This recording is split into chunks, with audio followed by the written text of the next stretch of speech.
Assalamualaikum warahmatullahi wabarakatuh. Perkenalkan, nama saya Hafiz Ryan Amru dengan NIM 2022 10 11 03 11 201 angkatan 2022 dari kelas semester sela Konstitusi Lembaga Negara.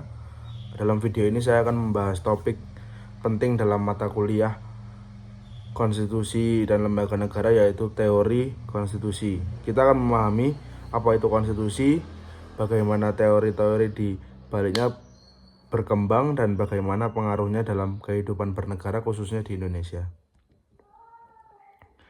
Mempelajari teori konstitusi sangat penting karena dari sinilah kita memahami mengapa dan bagaimana sebuah negara membentuk sistem hukumnya. Tanpa teori, konstitusi hanya akan dianggap teks biasa. Teori konstitusi membantu menjelaskan tujuan dibentuknya konstitusi, nilai-nilai yang dikandungnya, serta bagaimana konstitusi itu berfungsi dalam kehidupan nyata. Teori juga penting untuk menganalisis konstitusi yang baik, serta mengetahui kelemahan dan kebutuhan perubahan dalam sistem ketatanegaraan.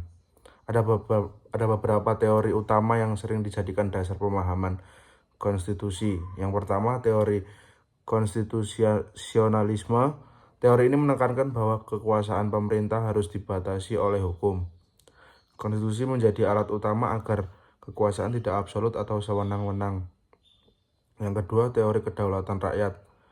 Dalam teori ini, rakyat dianggap sebagai sumber kekuasaan tertinggi. Konstitusi harus mencerminkan aspirasi dan kehendak rakyat, bukan hanya penguasa.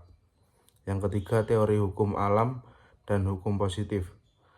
Hukum alam percaya bahwa ada hak-hak yang melekat pada manusia sejak lahir, seperti hak hidup dan kebebasan.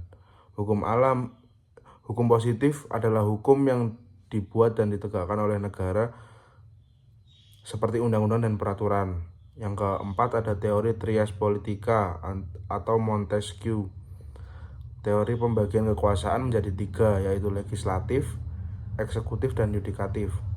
Tujuannya agar tercipta sistem check and balance, sehingga tidak ada satu lembaga pun yang terlalu dominan.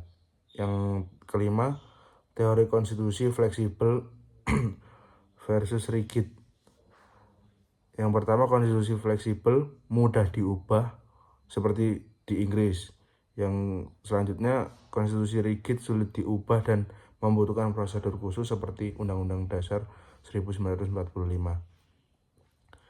Indonesia menganut sistem konstitusi tertulis dan rigid, yaitu Undang-Undang Dasar 1945. Setelah reformasi tahun 1998, UUD 1945 mengalami 4 kali amandemen yang menunjukkan bahwa teori konstitusi masih terus relevan. Amandemen tersebut bertujuan menyesuaikan konstitusi dengan semangat demokrasi, pembatasan kekuasaan, dan perlindungan hak asasi manusia. Untuk kesimpulannya, teori konstitusi adalah dasar penting untuk memahami bagaimana negara dibentuk, dijalankan, dan dikontrol. Dengan memahami teori-teori ini, sebagai mahasiswa hukum atau warga negara biasa, warga negara bisa lebih kritis terhadap kebijakan negara dan peran lembaga-lembaga negara. Sekian dari saya. Semoga bisa bermanfaat dan menambah wawasan. Kurang lebihnya mohon maaf. Wassalamualaikum warahmatullahi wabarakatuh.